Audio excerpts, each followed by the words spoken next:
Tell me about Henry Johnson. This was a theater project. This is a play that you set in a very small theater in Venice initially. Yeah. Where did that come from? Tell me where the idea for Henry Johnson came from first. Well, before I forget, maybe more than most of all the wonderful transformative things I've done in my professional life, I went to kicking and screaming. I said, no, that's not me. I'm worth more than that. No one's going to come.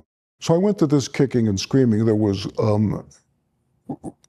I guess, right at the end of COVID, and my friend Marja Lewis Ryan, who directed a couple of plays of mine, a couple of plays of hers, called me up and said, let's do a play. So I said, I want to time with the theater, grumble. So she said, no, come on, we'll do a play, So she said, you got anything in your drawer? So I said, well, yeah, I got everything in my drawer. So I took out this play, Henry Johnson, that I'd written. That's what I've done for, 50 years, is I write more or less every day. I write scenes, and some of them become plays and some don't. Some become movies. And you just file them away? Yeah, I file them away. So anyway, so Marja read it. She said, okay, we're going to put it on the stage. I said, well, yeah, okay, where are we going to get the money? She said, we'll find the money, it won't cost nothing.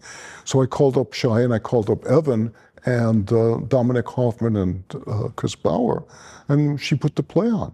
And at the end, Evan and Shia said, we're going to make a movie. Let's make a movie of this. Everything's as it seems. All the cards are in the deck. It just depends on how you cut them.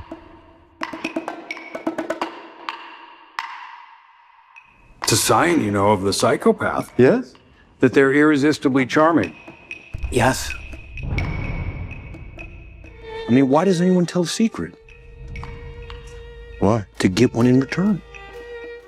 They came up with a great cinematographer, Sing Wong Hao and Lloyd Sarkey, and we planned it out, and the fellow who'd funded, his foundation funded the play, who's Sheldon Stone Foundation, they said, yeah, you guys, we put in a little money, we'll shoot the damn movie.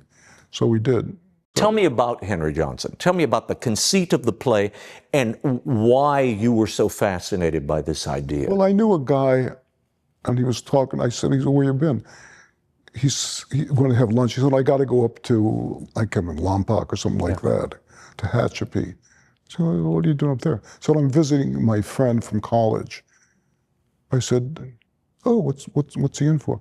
So he says, well, he was having this affair with the woman, and she got pregnant, and he wanted her to abort the child, and she said no.